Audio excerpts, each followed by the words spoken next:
বাবা দেখ তো ফোনটার কি হয়েছে, কথা শোনা যায় না। স্পিকার চলে গেছে মা, সমস্যা নেই। আজকে অফিস থেকে আসার সময় একটা স্মার্টফোন 20,000 টাকা নিয়ে আসতো, রাখতেছিলাম। 20,000 টাকা দিয়ে কি করবা? আমার সঙ্গে বললাম না যে ফোন কিনে দিব। অনলাইনে কিছু জিনিস অর্ডার। বাবা তোর মার টেলিফোনটা এনেছিস?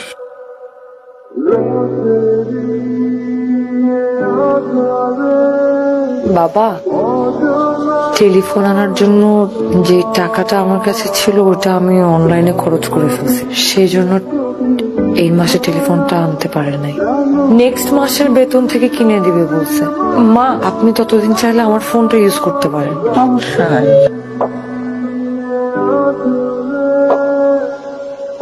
আই শুনো, আমার ফোনে 500 টাকা ফ্লেক্সি করে দিও। আচ্ছা ঠিক আছে। সেবা, তোর মায়ের ওষুধ তো শেষ হয়ে গেছে, তুই অফিস থেকে ফেরার সময় নিয়ে আসিস বাপ। ঠিক আছে। ঠিক আছে মানে তুমি ওষুধ আনবা কোথা থেকে? তোমার পকেটে 1 টাকাও আছে? আব্বা, ও তো এই মাসে বেতন পায়নি, ওর পকেটে 1 টাকাও নেই, কোথেকে ওষুধ আনবে বলেন? আসলে এই মাসের বেতন পাইনি। আব্বা, ফয়সালকে বলেন ও ওষুধগুলো এনে দিতে। ফয়সলকে তোর মার মোবাইলে কিনে দিতে পারে না, টাকা নাই বলে। ঠিক আছে দেখি। কথা কথা টাকা মিশা কথা কেন কো? আজব একটা ভুন্দা লোক, একটা কথা না বললে সংসারে আয় উন্নতি হয়। যাও অফিস যাও। এই ওষুধ ছিল একটু আছে কাকা, কতদিনের দেবো? 15 দিনের দিকেই শুনবো কাজ।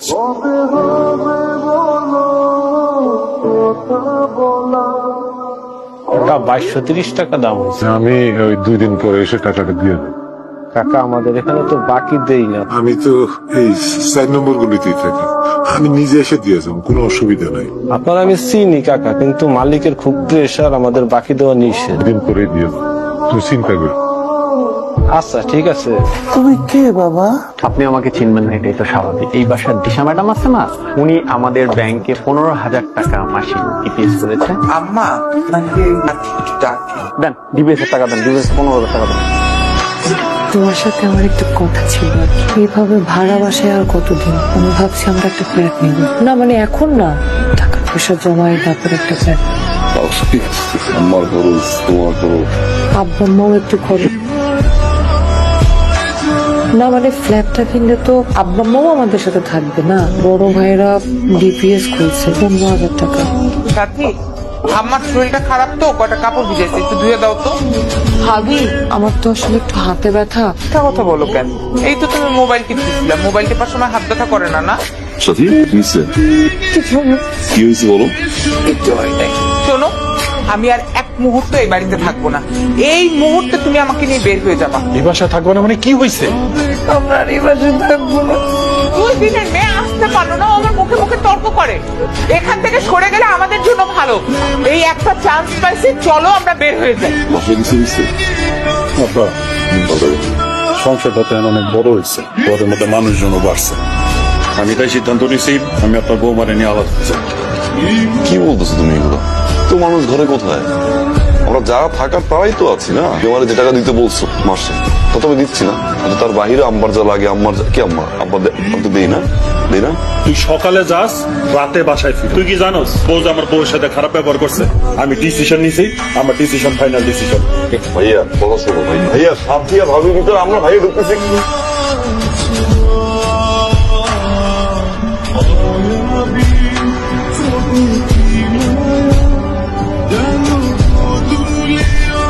সবই তো বুঝলাম, আপনি এই অবস্থায় চাকরি করতে পারবেন? পারুম স্যার।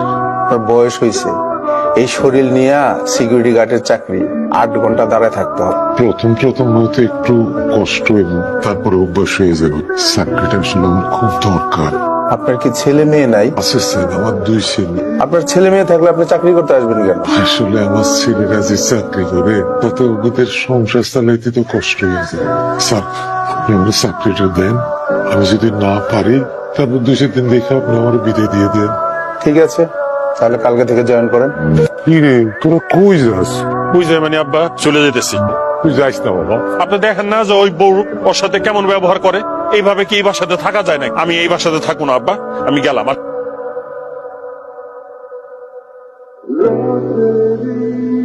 এটা কি মা? এটা কি? আমি যে অফিসে চাকরি করি সেই অফিসের সিকিউরিটি গার্ড আমার বাবা। এই ড্রেস কেন বাবার গায়ে? সাথী, ভাই সাথী, এটা কি? এটা কি? 35,000 টাকা আমি বেতন পাই, যে জন্য 5টা পয়সা খরচ করি। আমার বড় ভাই চলে যাওয়ার পর আমি বলছি বাসার খরচ লাগুক, মায়ের ওষুধ লাগুক, আব্বার চিকিৎসা লাগুক, সব খরচ আমি দেখবো। আম্মা বলছিলাম আমি বাবার গায়ে সিকিউরিটি ড্রেস।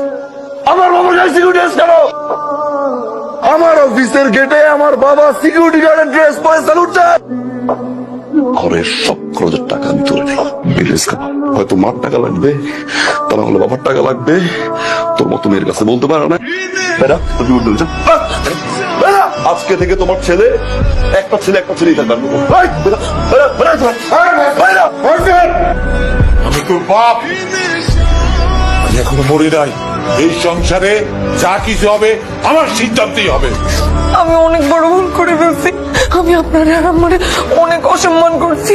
আমাকে মাফ করে দেন, আপনারা মাফ করে দেন।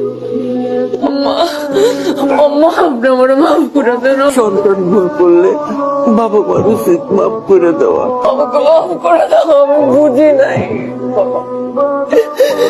আমার তো বড় আপ্পা আমার নিজের বাবা